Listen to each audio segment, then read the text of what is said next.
Well, we're back again with yet another No Fluff analysis, and this time we're going to be talking about the Princess Connect Redive, a Voracious Visitor Summon Showcase, running from the 30th of November until the 7th of December UTC, as well as the additional welfare unit and the Wyrmprints added with the update. Let's get straight to it with the first unit, the 5-star light sword, Pecorine, the Peckish Princess. Pecorine's slightly complicated, so we'll start with her first ability, Perpetually Peckish Pecorine. Pecorine has a Gourmand gauge, filled by her second skill. When it's filled, it begins to deplete over 20 seconds, granting Pecorine a unique 4-strike dealing 17,000% damage while it's active. The gauge can't be filled as it's depleting, and Pecorine's 4-strike will return to the standard 4-strike once the gauge has finished depleting, restarting the process. Pecorine's first skill is Princess Strike, dealing 1,785% damage over 3 hits to enemies ahead, and also reducing the user's shadow damage taken by 10% for 10 seconds. When used under the effects of a filled Gourmand gauge, this becomes Princess Valiance, dealing 3,792% damage over 4 hits to enemies ahead and increasing the user's strength by 40% for 5 seconds. Princess Strike is shareable for 5 skill share points, and when shared it uses the standard Princess Strike variant. Pecorine's second skill is Lunchtime, increasing Pecorine's defense by 15% for 15 seconds, restoring hit points with 40% recovery potency and also filling the Gourmand gauge by 50%. Being a sword unit, Pecorine has the standard sword Dragon Haste co-ability, and her chain co-ability grants light units 6% strength at 60% hit points or above. Her second ability is Curse Resist, and her final ability is Food is the source of all life. Every time Pecorine's hit points are restored, she gains 20% strength for 10 seconds, with a 20-second cooldown between activations. So going off her damage mods alone, Pecorine looks to bring massive hits when her Gourmand gauge is filled.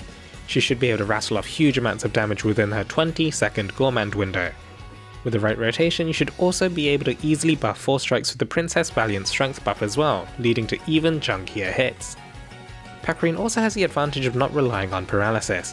With light adventurers drowning in the status affliction, a new adventurer that brings only pure damage mods is an easy addition to any team. In addition, her uncomplicated kit should lead to Pecorine performing admirably as an AI adventurer as well, for solo gameplay or even for raids. Next up on the showcase we have the 5-star Wind Blade Forager Mitsuba, the Foraging Chef.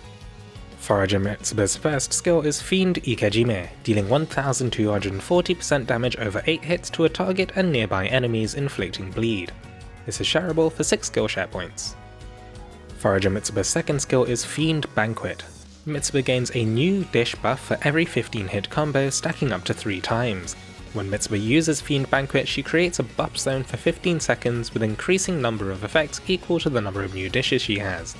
This buff zone grants 10% skill damage with 1 dish, gains 10% critical rate with the second dish, and with 3 dishes grants the aforementioned buffs as well as an extra 5% strength. Fiend Banquet can only be used when Mitsuba has at least 1 new dish, and consumes all dishes when used. Mitsuba has the standard Blade Strength co-ability, and her Chain co-ability grants wind units 6% water resist at 80% hit points or above. Forager Mitsuba's first ability is Bleeding equals user's strength. Mitsuba gains 10% strength for 10 seconds upon successfully inflicting bleed on an enemy, with a 5-second cooldown between activations. She also has Freeze Resist, and her final ability is Chef's Savvy. Using Fiend Banquet, Mitsuba's S2 grants her the Plucked Mandradish effect. While active, Mitsuba has 15% increased skill gauge fill rate, and can consume the buff to inflict poison with her next 4-strike. So Forager Mitsuba brings yet another Wind Blade with the ability to inflict bleed. While her skills are relatively low potency, she brings utility with a unique buff zone that follows her position. The ability to choose when to inflict poison from a Chef's Savvy ability means that Mitsuba can also fill in the gaps of poison uptime without over-increasing the enemy's poison resistance. Mitsuba can also choose to hold on to the Plucked Mandradish buff for a perpetual 15% increase to her skill gauge fill rate. So Mitsuba has potential, but she's also hampered by her element. Master Ciala is typically autoed by players that are capable, since co-op play brings the pain of coordinating bolts from above.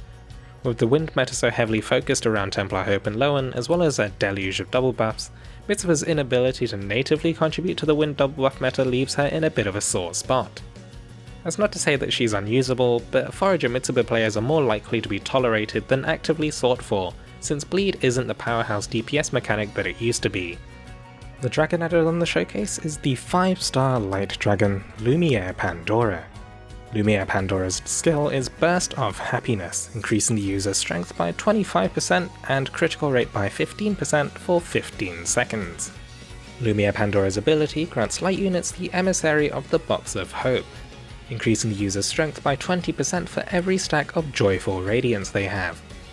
The user starts quests with 4 stacks of Joyful Radiance and gains stacks every time their strength, defense, elemental resistance, critical rate, critical damage, energy level or inspiration level is increased by one of their own skills. Joyful Radiance has a cap of 4 stacks and decreases by 1 level every 20 seconds. So Light finally gets an addition to the permanent Light Dragon roster that can stand up to the limited dragons Thor and Daikokuten.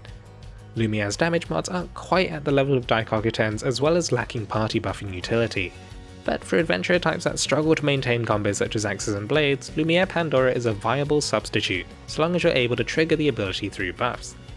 Of course, this will vary by adventurer, but from a cursory glance it seems that about 60 to 70% of the light axe and blade roster has some way of triggering valid buffs for Lumière Pandora. For everyone else, I suppose Cupid or Coruscant Phoenix are still the next best permanently available choices. For other weapon classes, they may still prefer Daikokuten, but with the forced downtime phases of the Tartarus fight dropping combo, it might still be worth considering Lumière Pandora.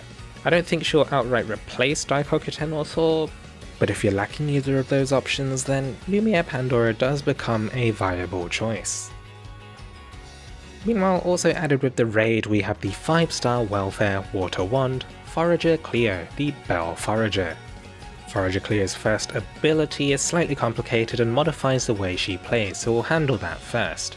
It's Starlit Ambience. Using Forager Cleo's S1, Starry Veil grants her the Astral Garnish effect, granting her 15% increased skill gauge fill rate as well as a unique 4-strike dealing increased damage based on the number of Starlit Dining stacks she has, which are granted by her S1. Astral Garnish does not stack and is consumed by the 4-strike.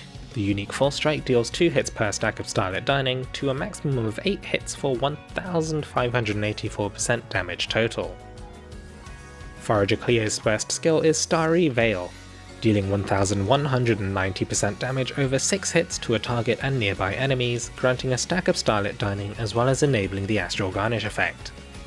Forager Cleo's second skill is Camping Memories, dealing 1845% damage to enemies ahead, creating a debuff zone for 10 seconds that reduces the defense of enemies inside by 15%.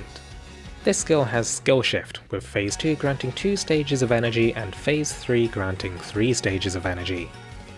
Forager Cleo has the standard Wand, Skill Damage co-ability, and her Chain co-ability grants water units 6% flame resist at 80% hit points or above. She also has Stun Resist, and her final ability is 15% Reduced Defense Punisher. So Forager Cleo brings a somewhat unique take to the Wand roster. A somewhat okay S1 granting her skill gauge fill rate allows her to gradually gain stacks of Starlit Dining, as well as regularly putting down defense debuff zones. The zone isn't quite as big as Xiaowu Jing's, but it is big enough for targets that aren't too mobile. Due to its moderate SP cost, it's also got reasonably good uptime and should be available for burst windows when an enemy is broken. Debuff zones are powerful utility tools, and Cleo has the unique advantage of being able to use both her own and Xiaowu Jing's debuff zone. All in all, Forager Cleo is actually a great welfare unit. While also not part of the showcase, we also have some Wyrmprints added with the raid event, the first of which is the 5-star print Meanwhile in Landasol, granting 15% striking haste and also the Axe's Boon Affinity. Striking haste isn't often used, and the Axe's Boon Affinity isn't typically one that has decent setups either. This is a welcome addition for more choice, but until the Axe's Boon Affinity has more variety, I can't really see this being a top pick.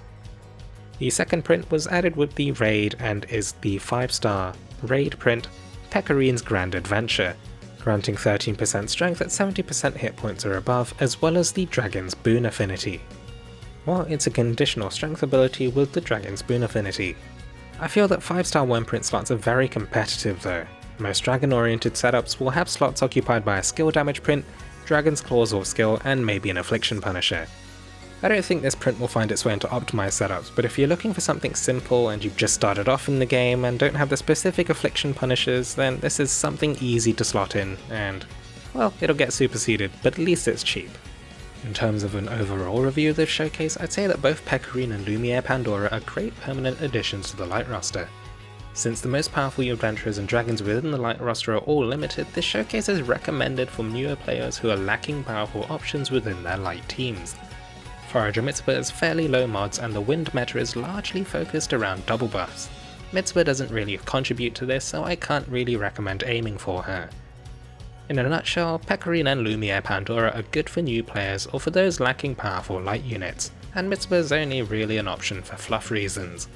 As always, I'm not your boss, do what you want, and I'm sure there's a lot of you who have already pulled for waifu reasons or collab novelty. I'm pretty tempted to pull for Pecorine myself since I lack a Gala Luca for huge amounts of pure damage, but with Dragon Yule literally weeks away, I'm pretty scared for my Wyrmite. As always, take it easy, stay safe, and I wish you luck in your upcoming polls.